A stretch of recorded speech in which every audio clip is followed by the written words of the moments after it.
new fissures opened today. That makes 17 total. First at about 6:45 this morning, about a mile northeast of the others at Leilani Estates and a mile below the Puna geothermal plant property. Officials say minor spattering and a flow that only traveled about 250 yards before stalling. Then at about 6 o'clock tonight, about a half-mile northeast from fissure 16, number 17. Spattering and fumes, but no flow reported yet. Officials say no homes are in immediate danger from either. Hawaiian Volcano Observatory scientists warn that the earthquakes, ground deformation, and high emissions of sulfur dioxide indicate more outbreaks are likely and communities downslope could be at risk of being inundated by lava. Also today, Hawaii County Civil Defense issued a directive telling all vacation rental owners and operators in Lower Puna to shut down so emergency operations can focus on residents in the area. We spoke with one owner as she was packing up, preparing to evacuate. There's a lot of visitors in that area, folks that probably don't know the layout of the land there, so it'd be a little bit more difficult for them to understand how to evacuate if they need to evacuate at a moment's notice. Upon receiving the directive, Angel Olmsted, who owns an Airbnb rental in Lower Puna, stopped all instant bookings on the website. She agrees that it's not a good time to visit Pahoa. It's not a good destination right now for tourism.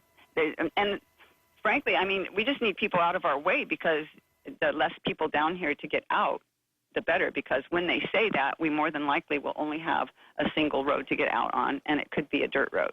The directive covers Leilani Estates to Kapoho, to Kalapana and Pohoiki, including the Black Sands Beach subdivision.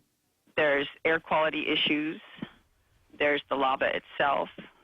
There's road closures that you don't know from one moment to the next what road may be closed or open.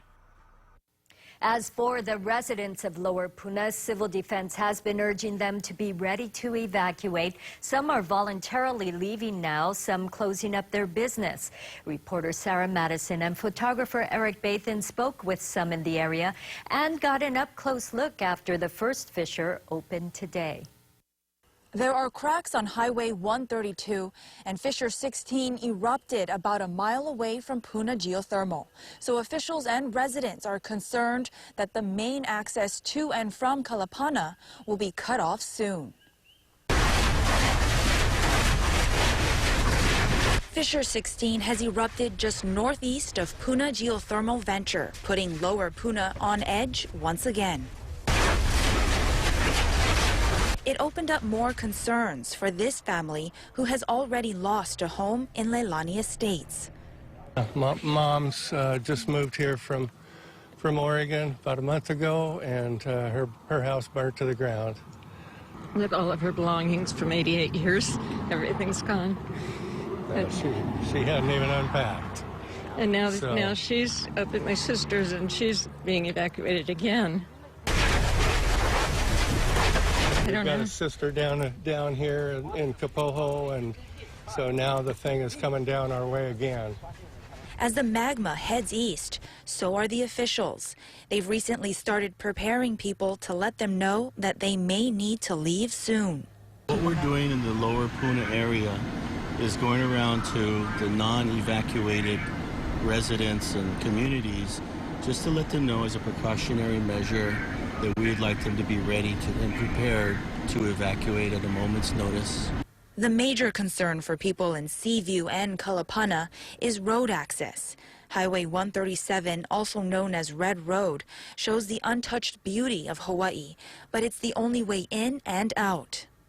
So we're pretty much losing availability to our home and the business, and we need to get out and start planning how we go forward.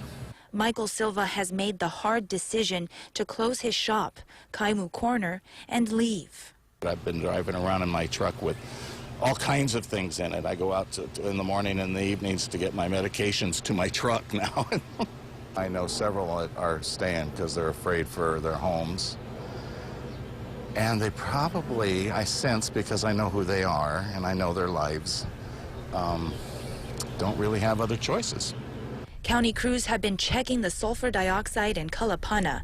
National Guard has also been canvassing the area, but some still feel left in the dark. There's people that have anxieties. There's people that have a hard time with this kind of stuff, and they're freaked. They're panicked. The hard reality is their beloved community may never be the same. This is our home. We love it.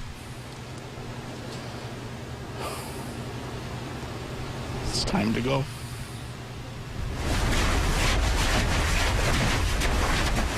Officials are spreading the word to Lower Puna residents who haven't evacuated yet that they may need to leave at a moment's notice. Reporting from Kapoho, Sarah Madison, KHON 2 News. And at Kilauea Summit, USGS scientists say rock falls in Halemaumau crater generated a steady and vigorous plume of steam and ash, some falling a little downwind. They say the lava lake level is still dropping.